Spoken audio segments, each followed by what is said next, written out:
I am Hui Guang. Welcome back to Return to Inner Light. Before becoming who I am now, I once lived in a script that many people envied. Back then, I had a business card printed with the title of a multinational corporation executive, wore tailored custom suits, and overlooked this city every day from the glass curtain wall buildings in the CBD. My schedule was packed with meetings and business dinners, and the numbers in my bank account kept growing. But one late night in my middle age, when I was working overtime in the office until 2 a.m., looking at the prosperous yet cold lights outside the window, an unprecedented fear pierced through me. I suddenly realized that despite having everything defined by worldly standards, my heart was as barren as a desert. I didn't know who I was. That immense emptiness suffocated me. It was also in that year that I encountered multiple storms in life, career turbulence, health warnings, and estrangement in intimate relationships. All the pillars seemed to be collapsing overnight. I fell into the darkest moment of my life. But it was precisely in that complete darkness that I encountered a beam of light. That was Buddhism. It didn't teach me how to gain more, but taught me how to find my lost self through subtraction. I spent a full 10 years from confusion, struggle, resistance to final surrender and awakening. I finally understood that the true home is not in that expensive house, but in the heart of each of us today. I want to share with you, as someone who has been through it, the 7 truths about solitude that I realized during that darkest moment. If you are also at a crossroads in life right now, feeling lonely, exhausted, or lost, please believe me, this might be the answer your soul has been waiting for, because all of this I have personally experienced. For a long time, I was someone who was extremely afraid of being alone. Back in the business world, I had a contact book stuffed with thousands of business cards. I took pride in it, thinking this was my network, my sense of security. I was keen on attending all kinds of gatherings, seeking a sense of existence while clinking glasses. I was afraid of having no dinner plans on Friday nights, afraid my phone wouldn't ring all day, because that kind of silence would make me feel abandoned by the world. But when I faced a crisis, when I fell from a high position, I cruelly discovered that the vast majority of names in that contact book were just passers-by in my life, or even weeds draining my energy. Buddha once taught us, if you can't find like-minded companions, it is better to walk alone, like a rhinoceros horn walking by itself. I didn't understand before, thought it was being antisocial. Later, I realized this is the greatest compassion for one's own life. In the second half of life, our most precious resource is no longer money, but our time and mental energy. Please honestly ask yourself, in your current social circle, how many people are truly nourishing your soul, and how many are constantly dumping emotional garbage on you, showing off and comparing, or spreading anxiety? I used to not dare refuse those ineffective social interactions because I was afraid of loneliness. But Buddhism told me, embracing solitude is actually clearing your mind's garden. When you are not just fitting in for the sake of fitting in, when you no longer fake smile to cater to those shallow topics, you are actually making room for wisdom to grow. That process is like asking a group of strangers who are making noise and littering in your living room to leave. The moment you close the door, the world becomes quiet, and you can finally hear the sound of your own heartbeat. True friends are those who can still make you feel warm when you are alone, not those who only appear in the noise. So, don't be afraid to clean up your circle. High-quality solitude beats all hypocritical revelry. This is the first insight I gained from painful lessons. I remember when I first started practicing meditation, the biggest challenge wasn't the pain of sitting cross-legged, but facing my own mind that jumped around like a crazy monkey. As a corporate executive accustomed to high-pressure work and multitasking, my brain had been like a computer that never shut down for decades, with the CPU always running on overload. Even when I sat in a quiet meditation hall, my mind was still in meetings, reviewing data, worrying about next quarter's performance, or regretting something I said wrong to a subordinate yesterday. I was like standing by a murky pond, desperately trying to see if there were coins at the bottom. But the more I stirred the water, the more the sediment churned up, and the murkier the water became. At that moment, a master said to me, "Hui Guang, you don't need to do anything. You just need to sit there and let the sediment settle on its own." This sounded too simple.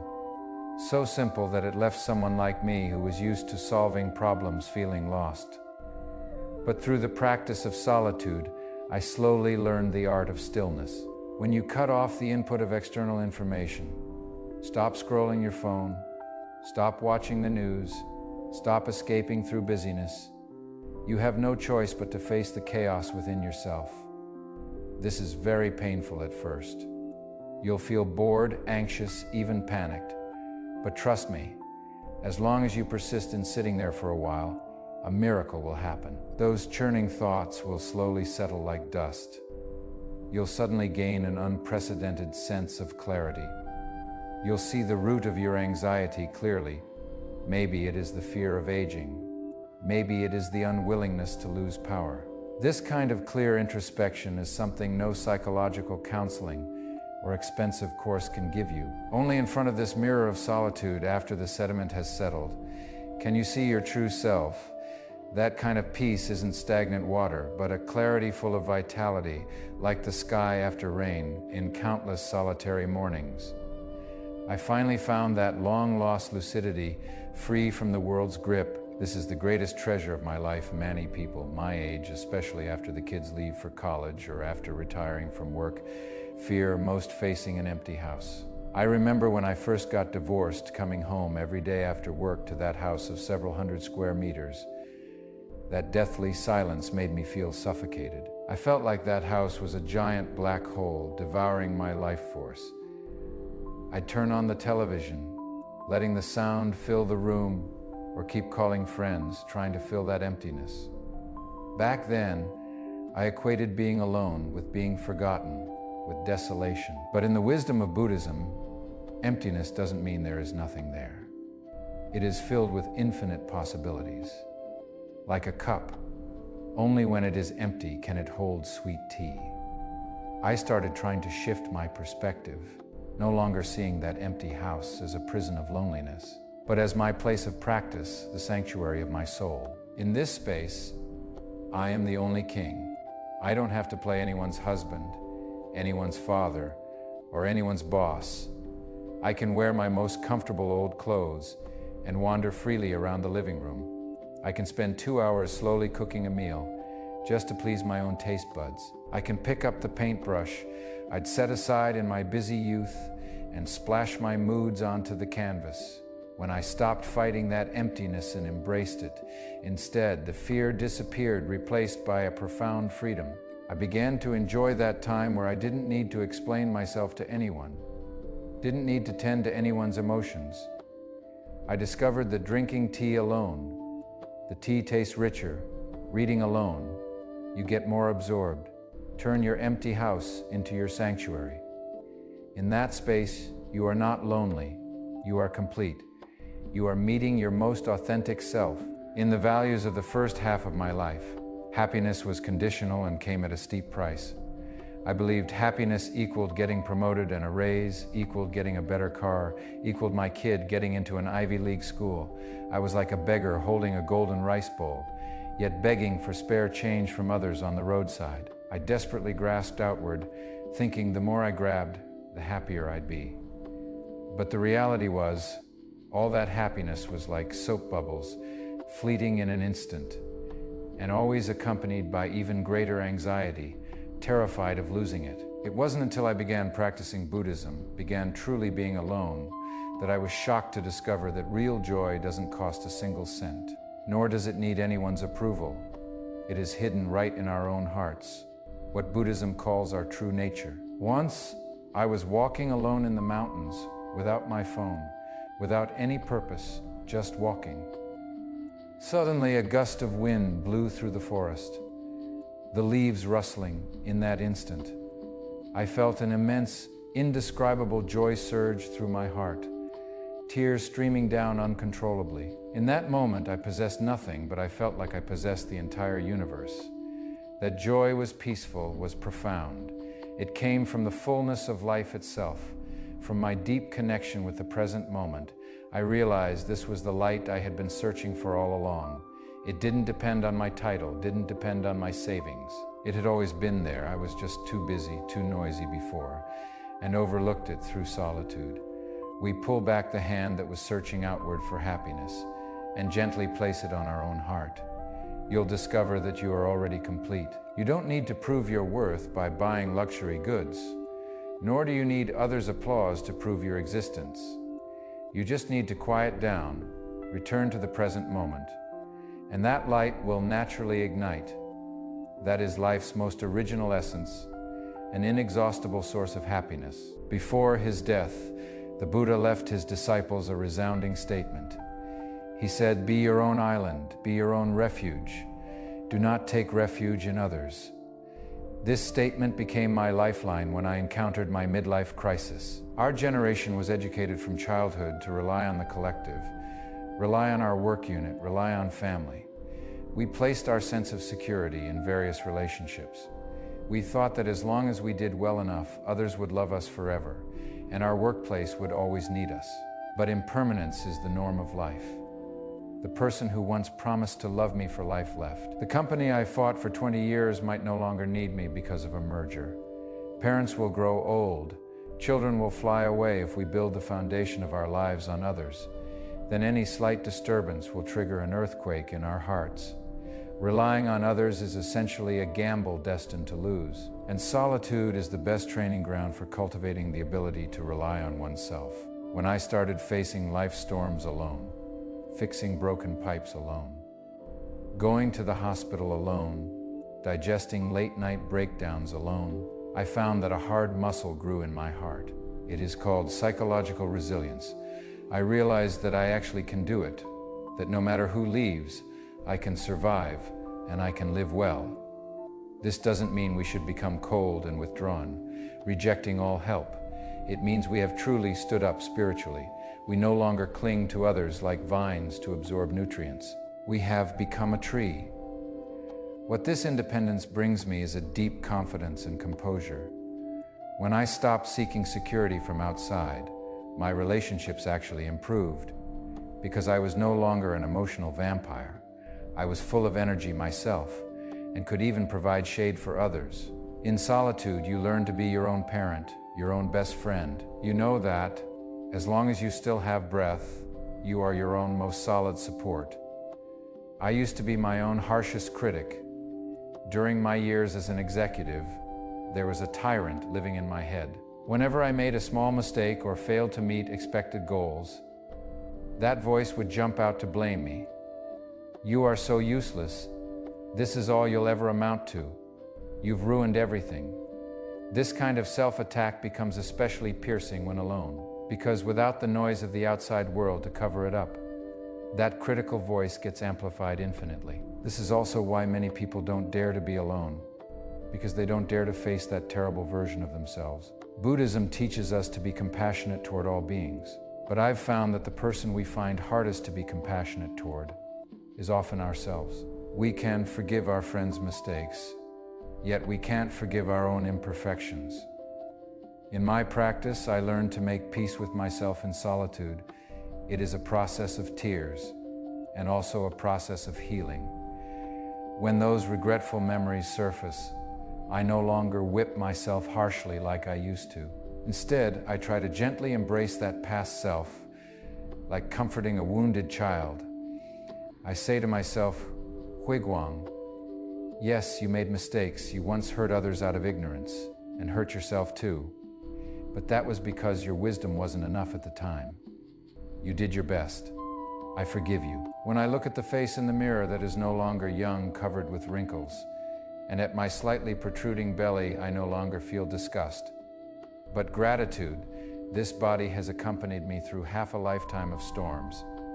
It has endured so much pressure and pain and never gave up on me. It is great. I love myself. This kind of self-compassion is the medicine that heals inner wounds. In solitude, please stop the inner war and learn to treat yourself gently. When you start loving yourself, you'll find that the once frightening space of loneliness transforms into a warm embrace. You'll fall in love with the feeling of being with yourself, because in this world only you can truly accept yourself unconditionally. This society is like a giant mold, always trying to shape each of us into standardized products. In the first half of my career, to fit in, to be recognized by the so-called mainstream, I smoothed out my edges and I said what everyone else said, pursued what everyone else pursued. I became a perfect executive specimen, but I lost that one-of-a-kind huiguang. Buddhism speaks of dependent origination and emptiness of inherent nature, but it also emphasizes the unique manifestation of each life. Every wave in the ocean, though essentially all water, has its own unique shape, height, and posture. At this stage of life, solitude has given me a precious opportunity to take off that heavy mask and become that unique wave. Again, in solitude, there is no audience, no KPIs, no worldly judgment. I can do whatever I want.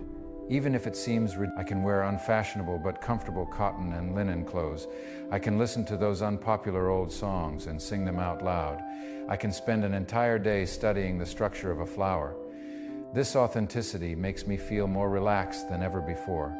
I've come to understand that the meaning of life isn't about living up to others' expectations, but about living as your true self. Your experiences, your pain, your insights, they're all one-of-a-kind samples in the universe. When you start enjoying solitude, you'll radiate a unique quality. That quality is called authenticity. You'll find that when you stop trying so hard to please the world actually starts to appreciate you. Those who are truly on the same wavelength will be attracted by your authenticity. Respecting your uniqueness is respecting life itself. In solitude, let the flower of your life bloom quietly in this silent valley, in its original colors. Whether or not anyone sees it, its beauty remains undiminished. This is the final and deepest freedom that solitude has given me. My friend, after walking such a long path, I finally understand that solitude is never a punishment, but a grand homecoming. It is a journey from the noisy external world back to the tranquil inner self. It is a journey from the fragility of depending on others back to the strength of self-fulfillment. I don't need you to immediately retreat to the deep mountains like I did, nor do I need you to immediately cut off all social connections. I just hope that starting from today, no matter how busy you are, you set aside a little time for yourself each day, even if it is just 10 minutes drinking coffee in the morning, or that half-hour walking in the evening. Turn off your phone, turn off the television, and try to just be. At first, this might make you uncomfortable, like walking a path covered with thorns.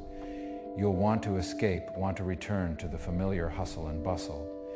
But please trust me, as long as you keep walking, even if it is just one more step each day, you'll find that at the end of this path is a meadow full of blooming flowers, a vast and boundless starry sky. There, you'll meet that long-lost, wise, peaceful, and joyful self. As the Buddha said, be your own lamp, be your own light. Don't wait until the last moment of life to regret never having truly lived. Now, while there is still time, try walking back to that glowing inner world. May you find the deepest light within your heart on this solitary path. I am Huiguang.